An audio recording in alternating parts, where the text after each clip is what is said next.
Hello, my friends, and welcome to an extra chilly edition of Dylan and the Details. I tell you what, today we're going to produce some content because it's cold as fuck and I think my furnace went out. So let's get down to the brass tacks. I wanted to talk about Billy Coen today because he's pretty much the most underrated Resident Evil character of them all, yet he possesses potentially more skill than all of the STARS members. Truly, I'm not even kidding. He was U.S. Marine Corps second lieutenant. And of course, if you watched the video I posted recently, Billy Coen revealed his dark past to Rebecca Chambers after saving her from falling into a deep dark hole. And I tell you what, it was emotional as fuck, and it was a beautiful cinematic that I just, I had to share, man. And I shared that for context with this, because I wanted to talk about where Billy Coen may be and what may have happened to him and if we'll ever see him again. Because this is Dylan and the Details and we're getting down to the brass tacks. So strap on your seatbelts, folks. This is a reality fucking check for the real Resident Evil fans. We're getting down to the nitty gritty because Billy Coen is a badass. And although he's not the Rick Grimes of Resident Evil, he is still one of the most powerful characters. If they had a shitload of trading cards, I bet he would be top tier. So before we get into it, I wanted to tell you that this is going to be spoiler-filled, bros. If you haven't played Resident Evil 0 all the way through, please, I don't care about the views, I don't care about whatever, just please, move the wheels and beat that game. Then come back to this video and we can talk about it. I really want to talk about this, guys, because I think, I'm not gay for Billy Coen, but he's a badass. And if you think, Daryl Dixon is a badass, that's how I feel about Billy Coen. He's, dude, just watch the cinematics. Run the clip.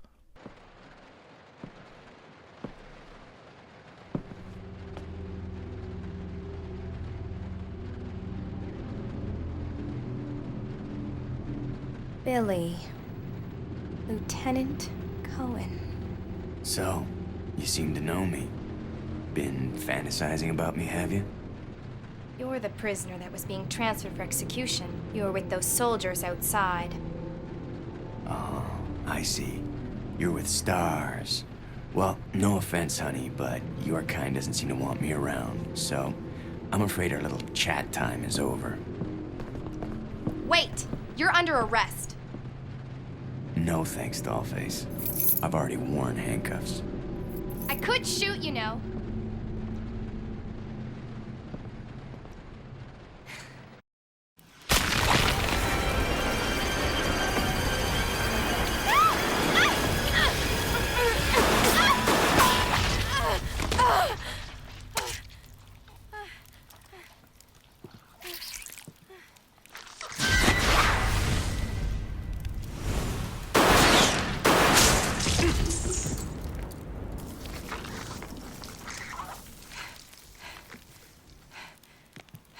Are you okay?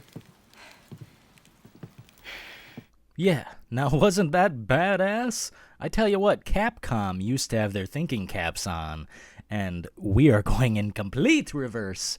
They used to get shit done. The perfect blend of horror and action, I'd say. Jesus. That is how a cinematic should be made.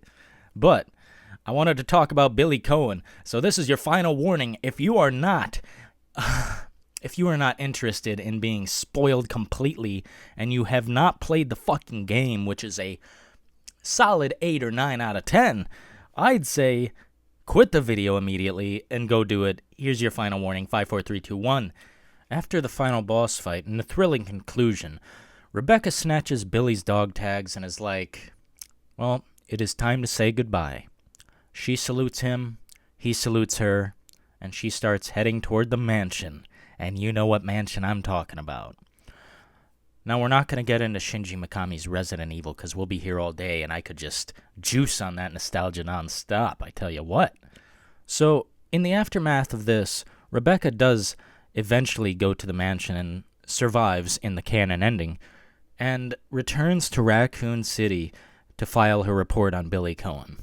Of course, we don't know if that report ever got filed because, frankly, Raccoon City turned to ashes not long after, of course. Now, this leads me to believe that everything on Billy got wiped out, and I do mean everything. I'm not sure if Umbrella kept some kind of other records on Billy and is just hoarding them, never to be seen again, but I do believe Billy is no longer a wanted fugitive. They believe he is completely dead, and he's now living on his own, doing his own thing. Now, of course, Raccoon City in fiction lies in the Midwest. If I were Billy Coen, you know where I would head? I'd head south. I think Billy Coen is in the South somewhere. Maybe not even America. Maybe deep Southern America. I think Billy Coen is going to make one hell of a return if, and I do mean if, Capcom gives a fuck about quality or about character. Now, it remains to be seen if Capcom is indeed going to die, but their current life support is slowly slipping into a critical flat line.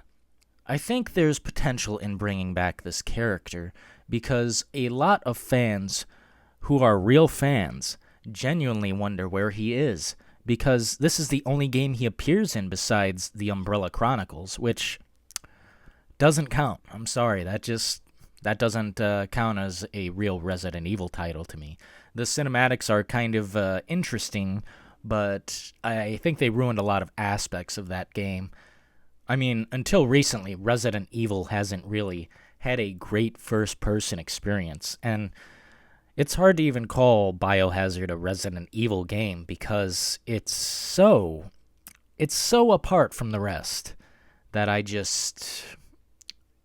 imagine setting that up in a library and you put those titles next to each other. One's gonna be different from the other, buddy. One is just so significantly different. And although I love Rob Zombie and the Texas Chainsaw Massacre, they're both great things, I just don't need that in Resident Evil. And I know it's supposed to be about the characters and this, that, and the third, but let's get down to the brass tacks, folks. Those characters are uninteresting, hillbilly backwash bums. And I'm not trying to be knocking on Resident Evil 7 right here, but I'm just trying to make the comparison between Ethan Winters and Billy Coen. We didn't ask for an Ethan Winters. We didn't ask for a faceless protagonist. Like, geez, what is this, Grand Theft Auto 3, where we have a voiceless protagonist with no personality and just a drone? And I'm not going to knock on GTA 3, trust me. Rockstar is the best in the world at what they do, but I'm making the comparison, see? The difference between soul and soulless is Billy and Ethan Winters. Billy, soul. Ethan Winters, soulless. What's his feature? What about Ethan Winters is interesting to anyone? I tell you what. My name's Alana Pierce. Oh my god. Like, they're gonna kill Ethan Winters? No! No, don't kill my Ethan Winters. No. See, no one's gonna do that. No one gives a flying fuck about that character. But you know what I care about? Quality. I'm critical because I care. Michael Does Life and I are not trolls. We have loved this franchise since the beginning. And I tell you what, the beginning needs to come back. Because right now, the more it sinks into this direction of characters I don't care about, like, geez, I don't care about Mia at all. I don't care about Rose at all. I don't care about Ethan Winters or this strange Redfield character that is like, I don't even know who that is. But Chris Redfield has had too many games. Now, I'm not going to knock on Chris Redfield. He's a badass in his own right. But he's had the spotlight for way too long. Where the hell is Claire Redfield? Where the hell is Rebecca Chambers? Where the hell is Billy Coen? Barry Burton, please come back for a real Resident Evil title. I like Revelations, don't get me wrong, but it's more of a Saw game than it is like, you know... I'm not going to say it's not Resident Evil because it's way more Resident Evil than 7 and Village. Like, dude, quality. But still, I want it to go back in this survival horror direction that is like not like traps and figuring out how to survive a fucking fan blade. That shit's stupid. So in conclusion, I'd really love to see some of these characters return in a way that makes sense. But if they're just gonna slop it up and just do no good with these characters and do what they did to them in Resident Evil 6, well, I'm just gonna take a hard pass forever and just look back, because back in the day, beautiful, beautiful pre-rendered backgrounds, magnificent, amazing looking, just incredible. It was art. And now we're given these, I don't even know what you call them now. If we ever do see Billy Coen again, I'd love for Rebecca and him to meet and just, like, have that hug or that fucking salute again. Like, dude, comfy characters. Lovely characters. Shafted. Like, when we get down to the brass tacks, characters make Resident Evil. Thanks for joining me, real Resident Evil fans. You have a great day. Hopefully, we can see some more Resident Evil content that is more our direction. But moving forward, we're going to provide reality checks and wake up and smell the coffee, because this is Dylan in the Details, getting down to the brass tacks. Thank you once again for joining me. See ya.